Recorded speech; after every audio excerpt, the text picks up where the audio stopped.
Todos, ¿cómo están ustedes? Antes que nada, por supuesto, quiero agradecer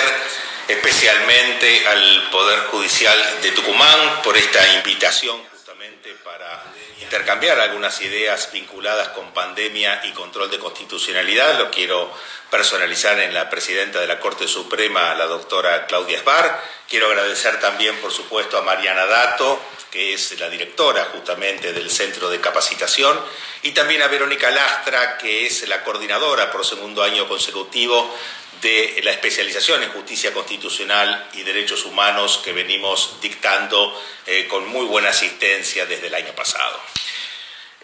Hablar de pandemia y control de constitucionalidad puede evidentemente enmarcar innumerable cantidad de cuestiones. Podemos referirnos lógicamente al control de constitucionalidad del famoso decreto 297 del 2020 que inició el aislamiento social obligatorio y los sucesivos decretos de ampliación. Podemos referirnos también al control de constitucionalidad vinculado en el enfrentamiento derechos sociales, derechos individuales.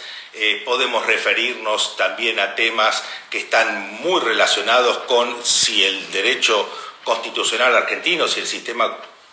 jurídico argentino tiene un sistema de jerarquización de derechos o no. Yo me voy a referir hoy a la tarde a algo que de alguna manera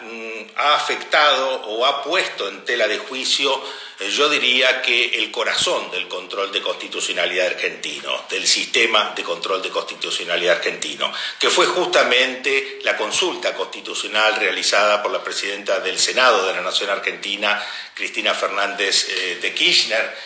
a la Corte Suprema de Justicia en competencia originaria, consultándola al respecto si el Senado, de acuerdo a su reglamento interno, podía sesionar virtualmente. Para poder afrontar un tema, voy a tratar de hacerlo de manera omnicomprensiva, es decir, vamos a hacer una pequeña introducción sobre la temática y luego vamos a recorrer, si es posible, los modelos y sistemas de control de constitucionalidad, los sistemas latinoamericanos. Vamos a hacer alguna referencia a los sistemas latinoamericanos, a los sistemas del derecho público provincial argentino, detenernos lógicamente en el sistema federal argentino, sus características, sus reglas.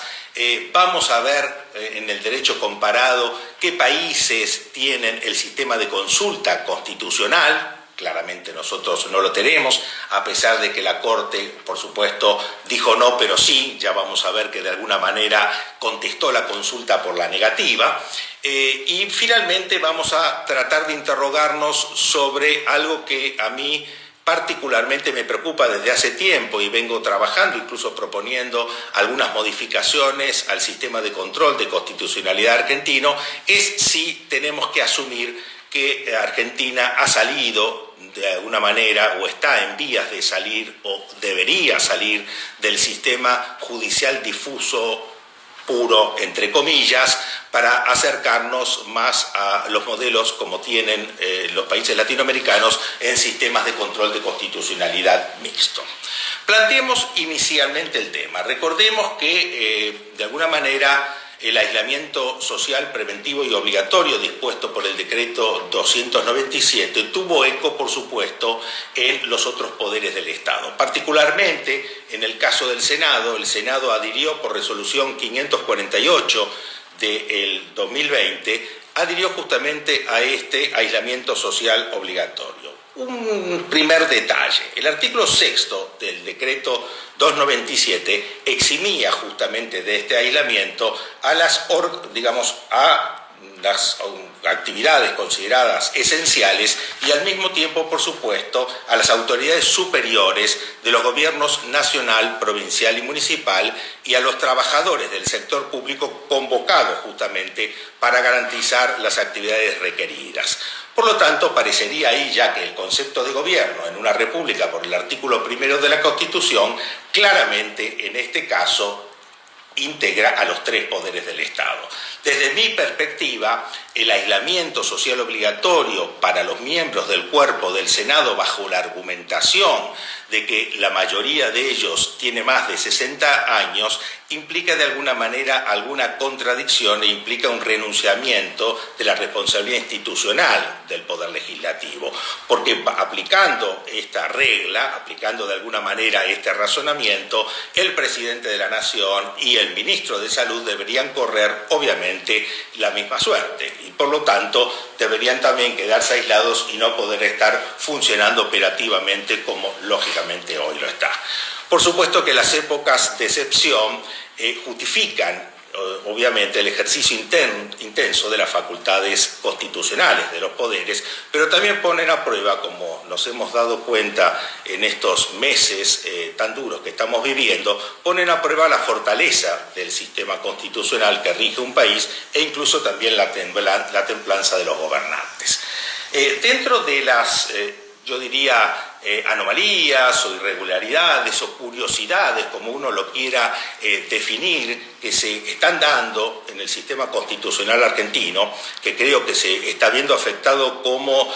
nunca se ha visto desde la recuperación de la democracia desde 1983, estuvo justamente esta acción declarativa de certeza planteada por la presidenta del Senado de la Nación en competencia originaria de la Corte, interrogándola justamente, y voy a leer el interrogante derivado directamente de la sentencia, interrogándola sobre si es constitucionalmente posible que, tal como lo establece el artículo 30 del reglamento de la Honorable Cámara de Senadores, se sesione mediante medios digitales debido a la situación de gravedad institucional generada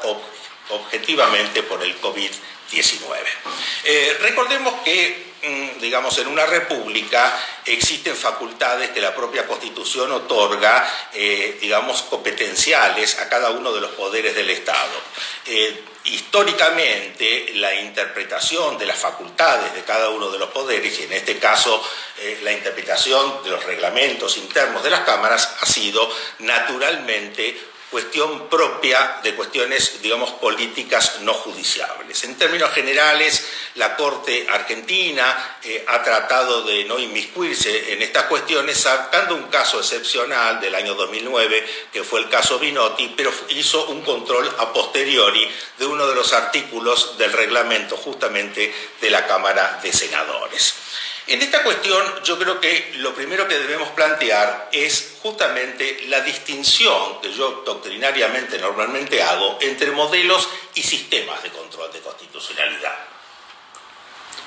¿Qué me quiero referir cuando hablo de distinción? Es una distinción más que nada pedagógica entre modelos y sistemas de control. Los modelos de control de constitucionalidad son aquellos mecanismos de garantía del principio de supremacía constitucional que han tenido motivos ideológicos, históricos, sociales propios que lo han configurado como un auténtico modelo en la historia del constitucionalismo y que después justamente los países, al diseñar sus propios sistemas de control de constitucionalidad, habitualmente por disposiciones constitucionales, han tomado características de uno o más modelos. Por eso distinguimos justamente modelos de sistema. Vamos a ver que los modelos en la historia del constitucionalismo son principalmente tres. Podemos hablar de cuatro, pero por el momento vamos a hablar exclusivamente de tres. Vamos a hablar del famoso modelo de la Judicial Review, el modelo judicial difuso, asignado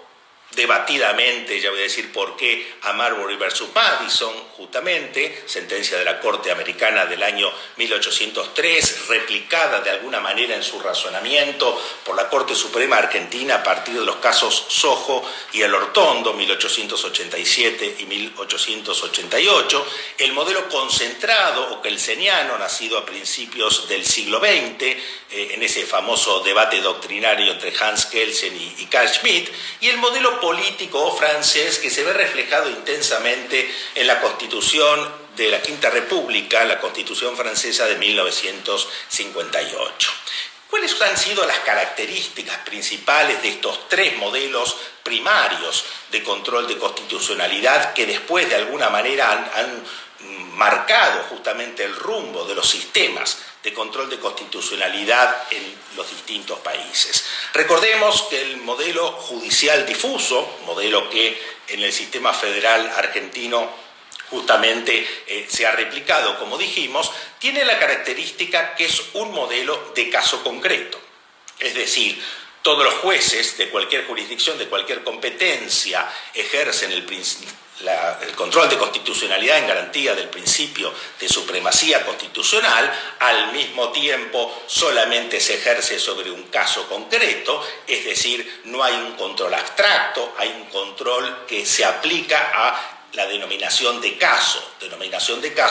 previsto tanto en el artículo causa o caso, en el artículo 116 de la Constitución argentina, cuando se dice que la Corte interviene en todas las causas, obviamente, y los tribunales inferiores en todas las causas que versen sobre puntos regidos por la Constitución, y previsto también en el artículo 3 de la Ley 27, una de las primeras leyes orgánicas de organización del Poder Judicial, es decir, el caso tiene que haber partes encontradas para la existencia de un caso detrás de un interés concreto. O sea que una de las características centrales del modelo justamente de la Judicial Review no solamente es estar depositado en todos los jueces, sino que los jueces resuelven la inconstitucionalidad de manera incidental, no por acción directa, en un caso concreto que enfrenta partes interesadas. Por consiguiente, para poder estar legitimado, más allá de las legitimaciones que las leyes pueden establecer, hay que acreditar justamente un interés concreto y actual, justamente, como ha dicho la Corte, en innumerable cantidad de fallos y de situaciones. Estas características y el efecto interpartes, por consiguiente, de la declaración de inconstitucionalidad, no efecto erga omnes, es decir, la ley mantiene su vigencia y solamente resulta inaplicable o inoponible en el caso concreto, son las características centrales de este modelo de la Judicial Review o modelo judicial o modelo norteamericano. Frente a este primer modelo histórico del siglo XVIII, a principios del siglo XX aparece, luego de este debate doctrinario entre Kelsen y Smith y a propuesta justamente de Hans Kelsen, el famoso modelo concentrado de tribunal constitucional, cuyo primer reflejo lo tuvo la Constitución checoslovaca, justamente de febrero de 1920, pero la más famosa, como todos sabemos, es la Constitución austríaca de octubre de 1920. Kelsen fue uno de los primeros integrantes del Tribunal Constitucional. Aquí estamos en la presencia de un auténtico modelo diferencial. Ya no lo ejercen los jueces, no lo ejerce la justicia ordinaria, lo ejerce un tribunal extraordinario o un tribunal independiente que no integra la justicia ordinaria, un poder independiente. Ese tribunal ejerce un control abstracto a través de una acción directa y por lo tanto la decisión del tribunal tiene efectos anulatorios de la ley, es decir, la ley deja de existir, la ley es expurgada del firmamento jurídico. Claramente la característica de este modelo de control abstracto, directo, con efecto erga omnes, no en el caso concreto, a contrario del modelo americano, es una característica de alguna manera de, como dijo en su momento Kelsen, más allá de que posteriormente trató de, cambió su razonamiento en virtud de un montón de críticas que se le hicieron, pero siempre quedó flotando y es un reflejo realmente muy interesante para entender la figura del Tribunal Constitucional, era un auténtico legislador negativo. Es decir, así como el poder legislativo legislaba en positivo, el Tribunal Constitucional, al controlar abstractamente la ley y en caso de encontrarla inconstitucional le restaba validez, entonces era un legislador negativo. Se podía legislar en positivo dictando la norma o se podía legislar en negativo restándole validez a la norma.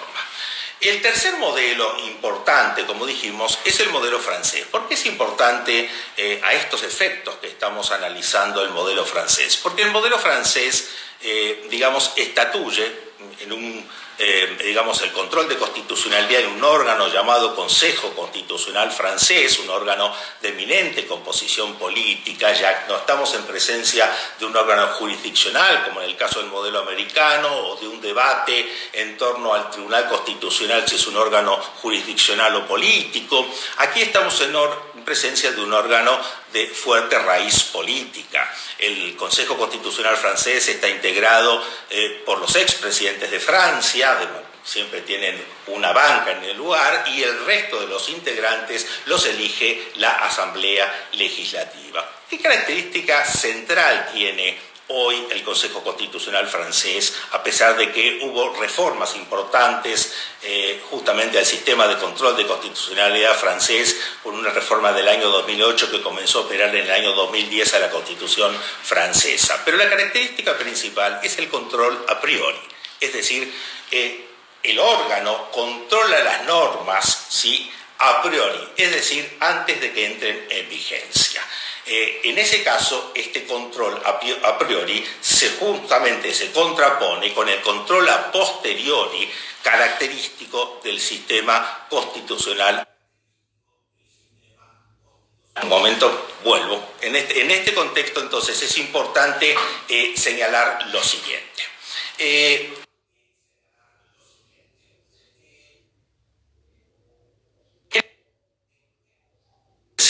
De lo que podemos llamar,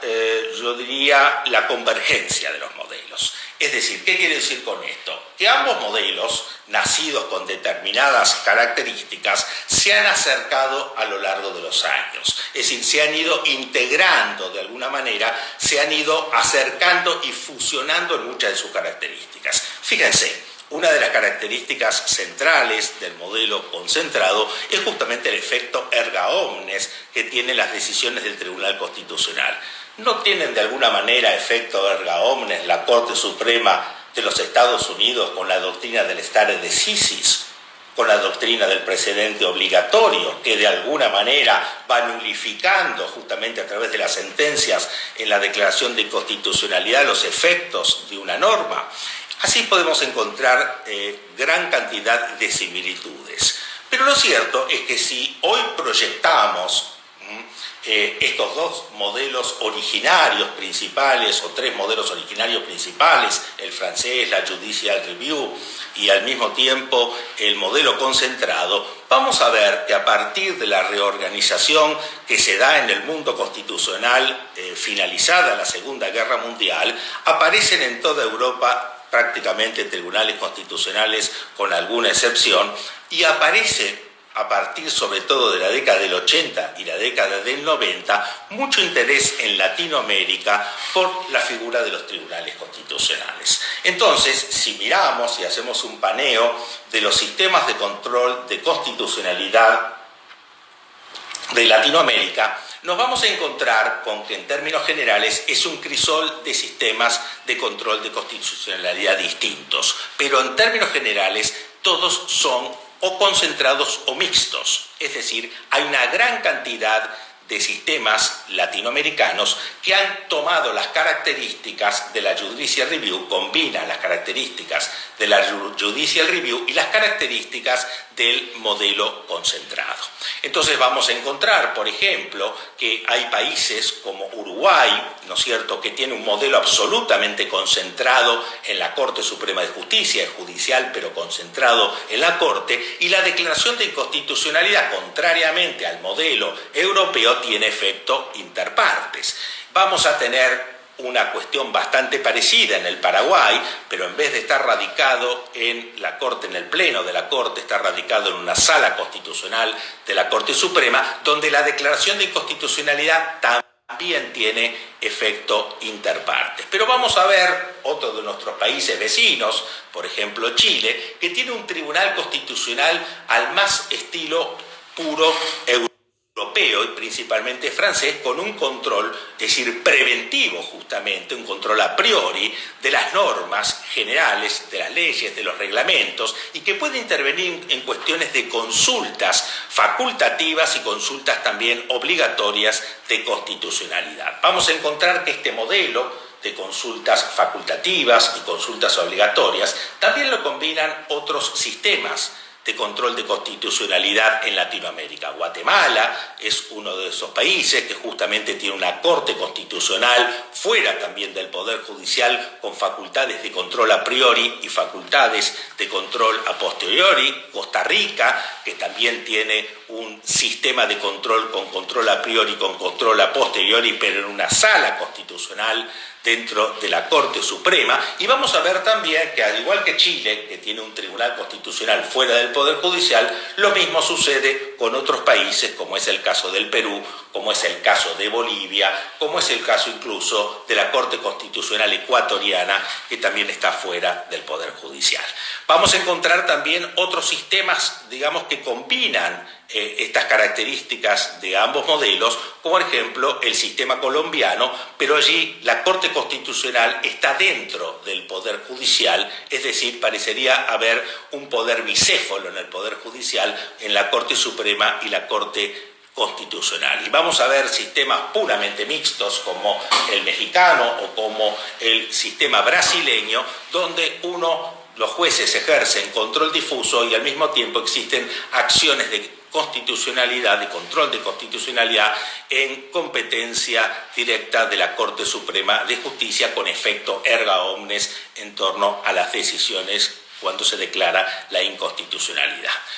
Si replicamos de alguna manera esto que venimos señalando, estas características que venimos señalando en nuestro país, en nuestro derecho público provincial, vamos a encontrar también que, así como Argentina, ¿no es cierto?, es lógicamente un país federal con 25 sistemas de control de constitucionalidad, algunos parecidos, otros diferentes. Recordemos las 23 provincias del sistema federal y el sistema de la Ciudad Autónoma de Buenos Aires. Vamos a encontrar también que los sistemas del derecho público provincial en las distintas olas de reformas constitucionales desde el año 1983 hasta ahora han ido paulatinamente acercándose al modelo concentrado. También podemos decir afirmativamente que tenemos sistemas mixtos de control de constitucionalidad en las distintas provincias argentinas. Muchas de ellas incluso tienen un control abstracto, un control concentrado abstracto, la provincia de Neuquén, en el Superior Tribunal de Justicia, por supuesto, la provincia de Río Negro, la provincia o la Ciudad Autónoma de Buenos Aires, justamente. Es decir, los superiores tribunales de justicia tienen una vía, justamente existe una vía de control de constitucionalidad en competencia originaria justamente del superior, cuya control es un control abstracto y cuya decisión puede llegar a tener efecto erga omnes. Normalmente, en el caso de Neuquén, tiene directamente efecto erga omnes o puede tener efecto erga omnes. En el caso de Río Negro y en el caso de la ciudad, tiene que haber un reenvío, digamos, con la legislatura, es decir, digamos, un intercambio de alguna manera con la legislatura sobre esta cuestión, siempre bajo el principio de que el Poder Judicial de alguna manera tiene una identidad contramayoritaria y por consiguiente, por deferencia hacia el legislador, hay que darle la última palabra en torno a la nulidad justamente de una ley. En este contexto, entonces, que hemos descrito, yo señalaba que existen algunos países en Latinoamérica, existen varios países en Europa, que combinan entonces el control a priori y el control a posteriori. Vamos a encontrar, por ejemplo, que la mayoría de los países europeos tienen un control también a priori de constitucionalidad. Algunos de ellos tienen consultas legislativas, como es el caso de Francia, justamente. Algunos países latinoamericanos combinan en este control a priori y este control a posteriori la figura propiamente dicha de la consulta legislativa. Muchas veces las consultas son vinculantes para el órgano que consulta, otras veces las consultas no son vinculantes para el órgano que consulta. A veces las consultas son legislativas exclusivamente sobre las normas de carácter general, las leyes, otras veces sobre los decretos también del Poder Ejecutivo. O sea, vamos a encontrar, como dijimos, esta figura de la consulta legislativa reflejada, sin ningún tipo de duda, en muchas de las constituciones latinoamericanas. En este contexto, entonces, abordemos ahora el caso concreto fallado justamente por la Corte Suprema Argentina el 24 de abril en el caso Fernández de Kirchner Cristina, en carácter de presidenta del Senado de la Nación Argentina, sobre acción declarativa de certeza, interrogándonos sobre si habilitó la Corte la consulta legislativa. A mi criterio, yo ya anticipé que rechazando formalmente la acción declarativa, ya vamos a ver los argumentos, lo cierto es que la Corte evacuó la consulta. Como me gusta decir, es decir, dijo sí diciendo no, de alguna manera. Muchas veces las Cortes utilizan esta figura. Si recordamos el control en nacimiento o digamos, el fallo paradigmático de la Judicial Review, Marbury versus Madison, de alguna manera Marbury versus Madison también se declara incompetente la Corte, pero lo cierto es que da reconocimiento, no diría nacimiento, porque había precedentes anteriores a Marbury versus Madison, pero sí da un afianzamiento del nacimiento del control judicial de constitucionalidad de los actos de los poderes políticos del Estado bajo este mismo mecanismo. Veamos entonces, de alguna manera, una cuestión que me parece importante distinguir antes de analizar el fallo de la Corte Suprema. Tenemos que tener presente que en un firmamento constitucional, en un sistema jurídico constitucional, se comparten siempre lo que llamamos reglas, principios y valores. Los valores constitucionales habitualmente están reconocidos en los preámbulos, la justicia, el orden nacional, la paz, la unión nacional. Los principios son normas generalísimas del sistema, y las reglas en términos generales son la mayor parte de las normas constitucionales o de las normas digamos generales, de validez general en un sistema jurídico. Como todos sabemos, a partir del fuerte debate nacido esencialmente por la crítica de Ronald Dworkin sobre el positivismo jurídico de Hart, aparece un privilegio, aparece un mayor interés justamente sobre los principios como, digamos, normas generalísimas de resolución de casos. Esto se da esencialmente también con el advenimiento ya no de una tercera teoría, de alguna manera, del derecho, que podemos llamar el interpretativismo. Es decir, así como clásicamente el positivismo y el justnaturalismo fueron las teorías del derecho clásicas, esta realidad de la mayor presencia de los principios hace aparecer al interpretativismo jurídico y en este vínculo también aparece una, yo diría, teoría constitucional llamada o conocida como el neoconstitucionalismo, el nuevo constitucionalismo. Lo cierto es que el constitucionalismo clásico se ha preocupado siempre por controlar esencialmente al poder público, es decir, si yo tuviera que definir constitucionalismo diría control del poder público, y cuando hablo de poder público me refiero a los tres poderes del Estado, no solamente a los poderes políticos del Estado, sino también al poder judicial, las limitaciones, lógicamente, de actuar dentro del marco de su competencia del poder judicial. Lo cierto es que el interpretativismo ha desplazado esta preocupación central del constitucionalismo clásico por la preservación y vigencia de los derechos humanos, de los derechos constitucionales fundamentales. Y en este marco ha cobrado los principios un rol fundamental, también por incorporación, lógicamente, del sistema interamericano de derechos humanos, el advenimiento del sistema interamericano y la incorporación de todos nuestros países al sistema interamericano. El control de convencionalidad está sustentado en principios, porque no existe una regla en la Convención Americana que otorgue esta facultad a la Corte Interamericana de Derechos Humanos. El control de convencionalidad, nacido pretorianamente como el control de constitucionalidad en Almonacid Arellano con Chile en el año 2006 y de allí en adelante, se sustenta esencialmente en principios de derecho público, de derecho internacional. Buena fe, pacta sunt servanda, efecto útil de los tratados, y se construye alrededor justamente también de principios, ¿no es cierto? El principio de no discriminación, el principio de universalidad, el principio pro homine. Es decir, este rol relevante de los principios comienza a jugar de alguna manera una especie de puja justamente con las reglas constitucionales, con las reglas generales de un sistema jurídico. El tema lo planteó muy bien en su momento el doctor Carlos Rosenkrantz, el presidente de la Corte Suprema,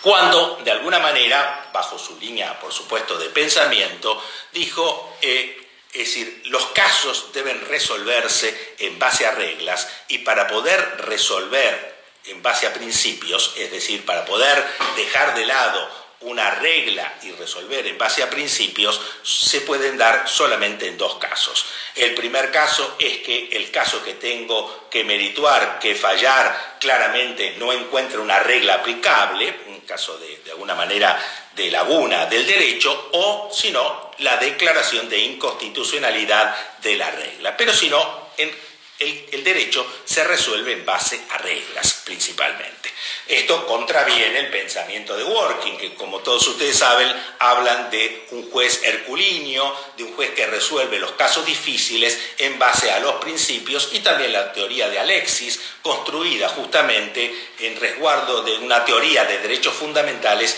también en base a los principios. Esto ha hecho, esta conjunción de situación ha hecho que los principios cobren un rol relevante claramente en el derecho en este momento. Ya vamos a ver por qué planteo este tema de los principios cuando lo bajemos ahora al fallo de la Corte. Tengamos en cuenta que la regla cierra la interpretación, el principio abre la interpretación. La regla, es decir, de carácter general, se aplica a un caso en todo o nada, el principio me brinda una posibilidad interpretativa y una mayor, lógicamente, subjetividad en esa interpretación judicial.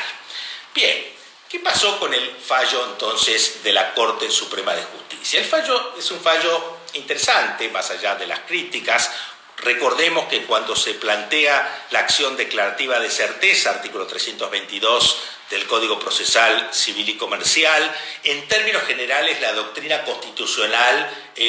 sostuvo que no era procedente. No había caso, en nuestro sistema no hay, consulta de constitucionalidad, no hay control abstracto, no había partes enfrentadas, no había competencia originaria de la Corte, que está definida en el artículo 117 de la Constitución Nacional, y por lo tanto la mayor parte de la doctrina se inclinó por decir que era improcedente justamente esta acción. Solo algunas pocas voces, algunos pocos constitucionalistas, recuerdo a Andrés Gil Domínguez, alguna opinión de Roberto Gargarella también, en este sentido, de alguna manera tuvieron alguna posición más favorable a que la Corte resolviera favorablemente esta cuestión, justamente invocando gravedad institucional e invocando una situación muy particular en la necesidad de, otorgarle al Senado los recursos interpretativos suficientes para que pudiera sesionar de alguna manera en una cooperación de poderes. La sentencia está estructurada en, yo diría, tres características. El voto de la mayoría está conformado por un voto conjunto del doctor Lorenzetti, del doctor Maqueda y de la doctora Hayton. Concurre a esa mayoría el voto por sus fundamentos del doctor Rosati, y hay una disidencia parcial del presidente de la Corte, el doctor Rosenkrantz. Yo voy, en función de todo lo dicho, a clasificar a este fallo en el voto de, vamos a llamar las excepciones,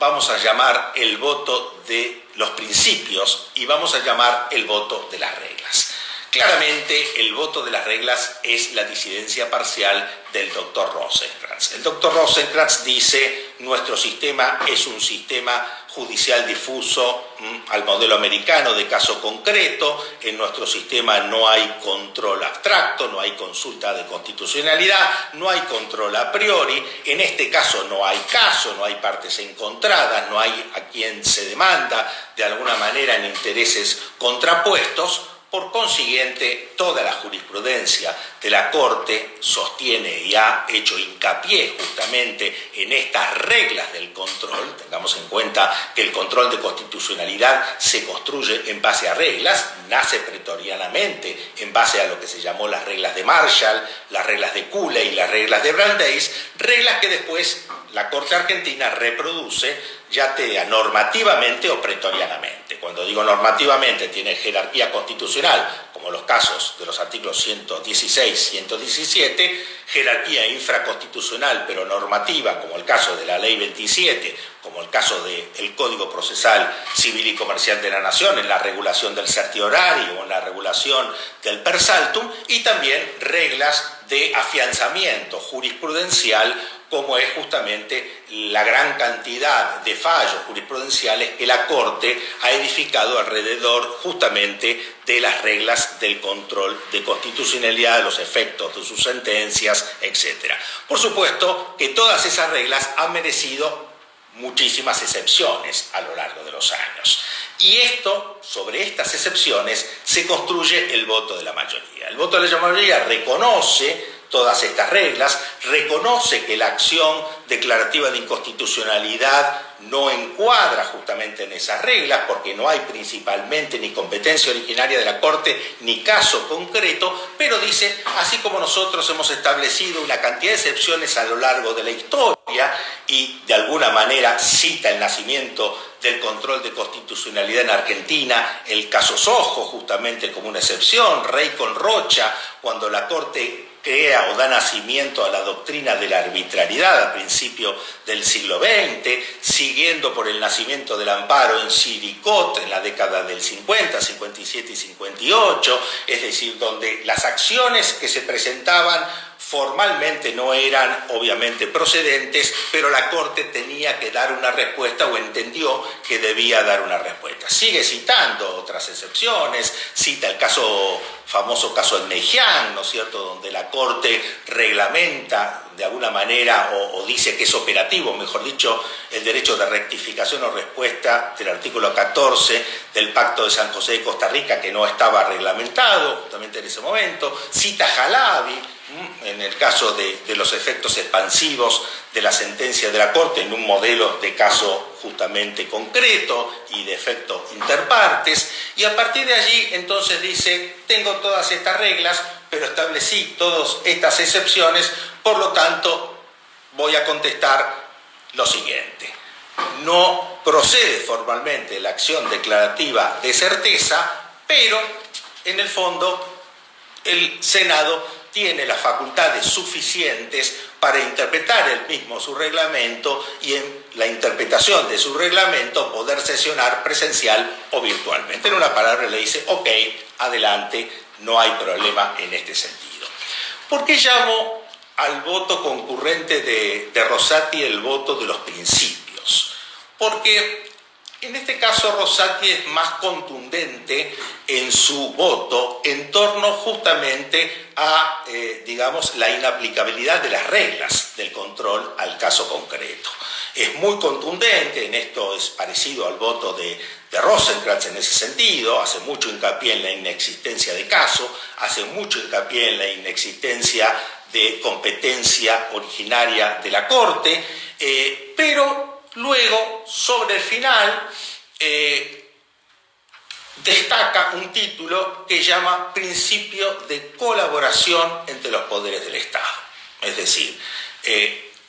desde el punto de vista formal va al rechazo, pero luego aparece un principio, que es el principio de colaboración entre los poderes del Estado, que me lleva a la misma conclusión del voto de la mayoría, a decirle, hay situación de gravedad institucional y por lo tanto me parece, sin ningún tipo de duda, que corresponde que el Senado interprete su reglamento. No parece haber ninguna dificultad para que la interpretación de ese artículo 30 del reglamento del Senado le permita sesionar presencial o virtualmente también, que era justamente el interrogante que planteaba el Senado a través de su presidenta. Y como dijimos, la disidencia parcial del doctor Rosenkranz es la disidencia de las reglas. Las reglas son las reglas, la ley es la ley. Y si obviamente el caso no aplica a las reglas, no parecería propio, de alguna manera, dejar de lado reglas tan contundentes, dejar de lado reglas tan afianzadas a través de años de jurisprudencia, y por lo tanto él directamente se inclina por el rechazo in limine justamente de la acción declarativa. Bien, una conclusión antes, por supuesto, de responder interrogantes, digamos, de cualquier naturaleza sobre un tema que además es realmente muy interesante.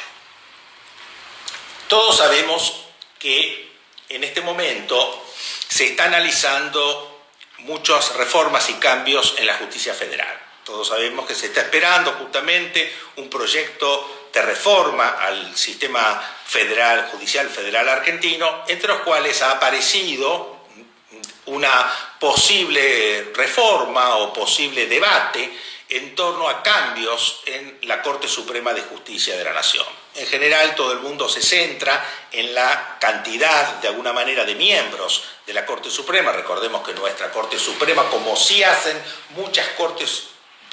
constituciones de Latinoamérica, no establece el número de miembros, por lo tanto nuestra Corte ha ido oscilando 5, 7, 9 miembros en distintas etapas de la historia. El debate se centra normalmente si la Corte tiene que tener 5, 7, 9, 11, 20, como puede tener la Corte Suprema chilena, por ejemplo,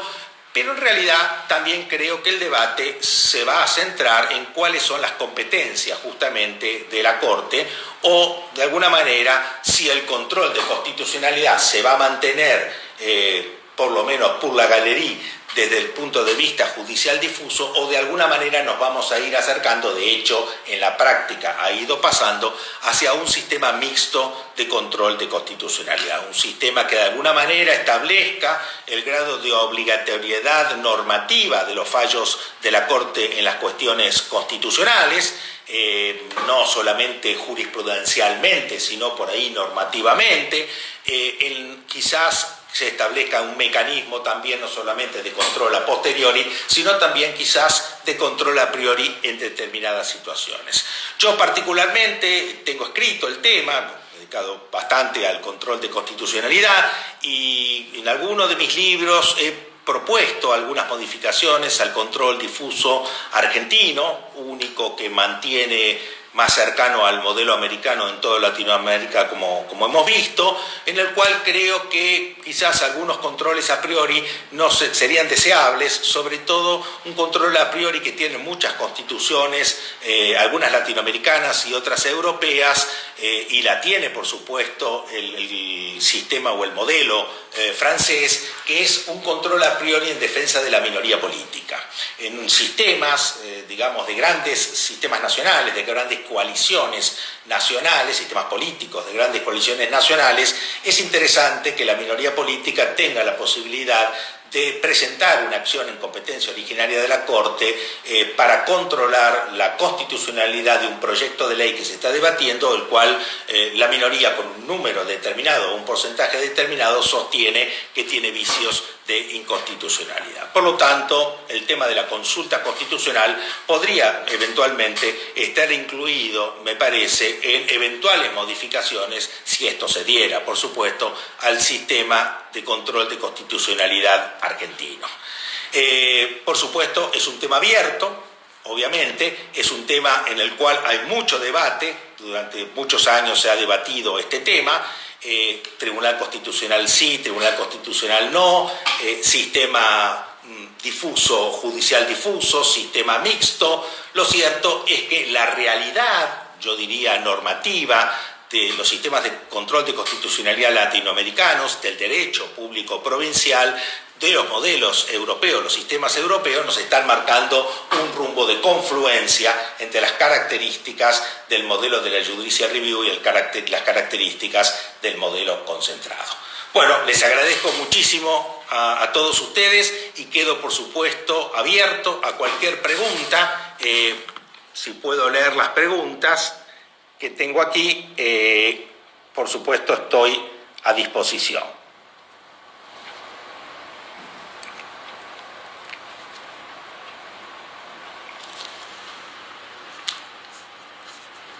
Bueno, lamentablemente, si alguien me quiere hacer la pregunta, porque estoy viendo muchos agradecimientos y agradezco, por supuesto, esos agradecimientos, pero no estoy pudiendo leer ninguna pregunta. Bueno, si es así, les agradezco muchísimo y los saludo y, por supuesto, les deseo a todos ustedes que se cuiden y que superemos esta situación tan, yo diría, tan traumática, no solamente desde el punto de vista de la salud, sino desde el punto de vista, por supuesto, del sistema democrático de todo el mundo. Muchas gracias.